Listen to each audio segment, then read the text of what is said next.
조상님을 갖다 태워서 갖다 버려도 조상바람은 불어요. 저희 같은 무속인들이 조상님이 없이 어떻게 무속인이 됐겠어요. 조상이 계시니까 무속인도 나오는 거고 또 이렇게 신의 제자 길을 갈 수 있는 거고 이런 부분들이 있는 거거든요. 저는 조상바람 없다고 말씀 못 드려요. 원인조차 모르는 그런 부분들의 병을 아는 사람들이 많다는 얘기죠.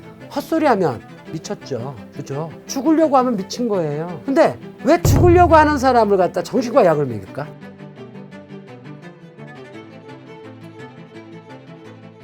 안녕하세요. 안녕하세요. 이번 주제 조상바람인데 평생 조상바람이 들어오는 사람도 있나요? 있죠. 평생? 사실 있어요. 이 주제가 조상바람이 유독 심해지는 시기 이런 거였거든요. 근데 조상바람이 유독 심해지는 시기. 봄에 산에 새싹이 막 돋고 풀이 막 음이 나서 막 이렇게 있을 때 그때 심각하게 조상바람이 불죠. 녹음방추가 막 우거지기 전까지. 그 다음에 여름서부터 초가을까지 오곡이 무르익고 핵과일이 나오고 들판에 곡식이 누렇게 불면은 그때는 일했던 숫자가 100으로 바뀐다는 건 아시고 사셔야 돼요. 조상바람이 평생 따라오느냐? 그럼 조상님 족보를 없애고 조상님을 갖다 태워서 갖다 버려도 조상바람은 불어요.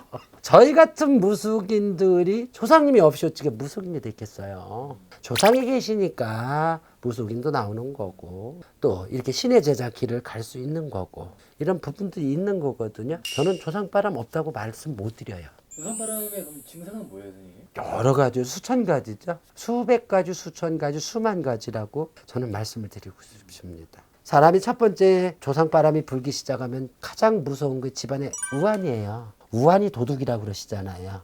이 병원에 요즘에 뭐 실비 들어놨으니까 별로 그렇게 생각 안 하시는데 뭐 그냥 상처 나서 꼬매서 났을 병이면 상관이 없는데 그런 병이 아니고 희귀병이라든지 어떤 불치병이라든지 난치병이라든지 등등을 아는 부분들을 보면 안타깝습니다. 근데 이렇게 보면은 가장 무서운 병은요 정신병이에요. 조상바람 중에서 많죠.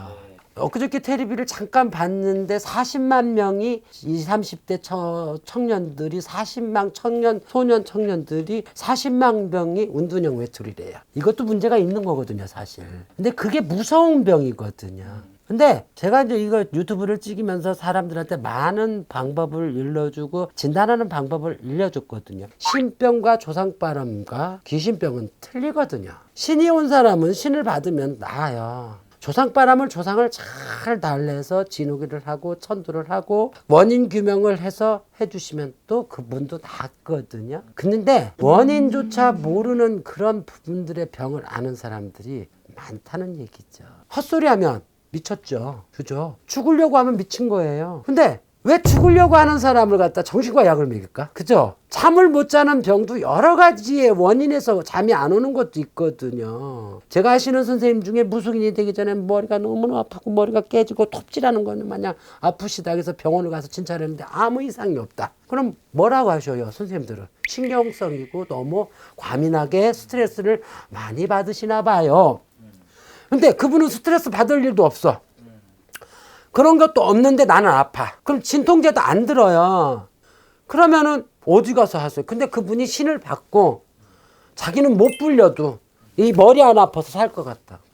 근데 이 머리 아픈 건 치통, 두통, 생리통이라 하는데 치통하고 두통은 진짜 우리가 인간으로서 견디기 힘든 병이거든요, 사실상. 근데 그거보다 더 미치는 건 잠 못 자는 거예요. 뭐 3박 4일 일주일 동안 잠을 못 자는 사람도 있어요.